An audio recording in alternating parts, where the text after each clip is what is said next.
Was it difficult to, because you did mention, guys, like you would not have gone into a startup, would not have started a startup. In fact, you would have Yeah, gone on to another big company and do what you've previously been doing.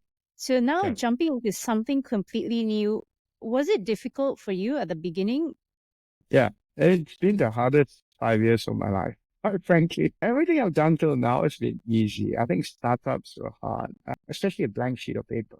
It's just turning that into an actual company, raising 10 million US dollars, or whatever it is that we've raised along the way, getting VCs. And our timing kind of sucked, to be honest. We started it just before COVID. We didn't know COVID was coming. I think, had I known COVID was coming, hell no, we wouldn't have started.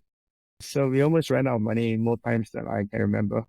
Straight COVID and built the entire company remotely, right? Because we couldn't go into the office. Built a development team in Malaysia when all of us were stuck in Singapore. So I think it was just incredibly hard. Had to learn a lot of things that I didn't know. I actually didn't know anything about technology before I started. And bear in mind, as a non-technologist, we've been doing AI for 5 years. This is not new. This AI thing for us, we've been doing it 5 years. So I had to learn everything about technology from scratch. I think I had to use my superpower, which was essentially I've always been able to surround myself with people smarter than me who want to work with me for whatever reason. So that was the one thing I knew I could count on. And so I had to rely on that. I knew I was quite good at raising money, but a lot of it was new, right?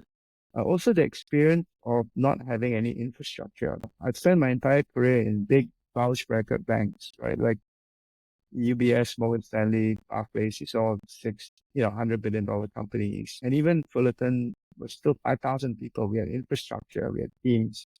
Here I have nothing, right? Like I had to do everything myself. I had to build my financial model myself, PowerPoint myself.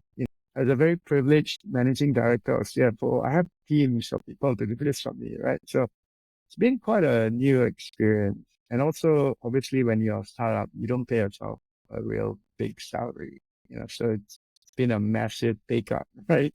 From what it was, right? So I have to learn a lot of stuff again. Did did you start as a company of one?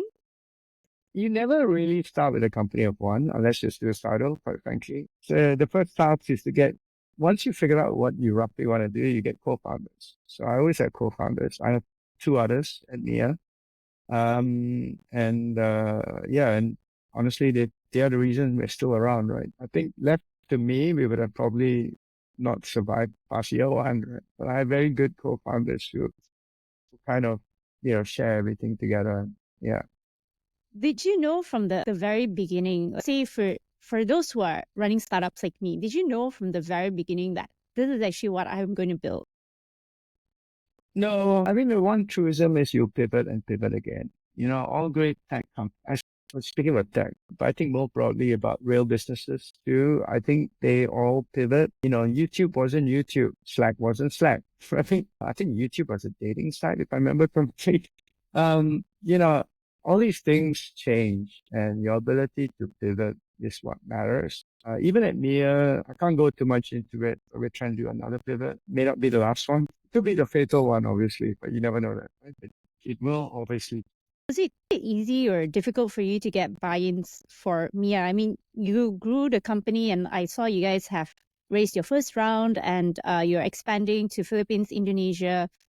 Was Yeah, it easy for you to get buy-ins considering your background? You were CFO of Fullerton, CEO of Fullerton, and you yeah. had a impressive investment banking resume. I mean, all these guys. So was it easier for you? Did you feel it was easier? Yes and no. Yes, because I have a track record of raising a lot of money in the past. I think yes, because you are personally credible.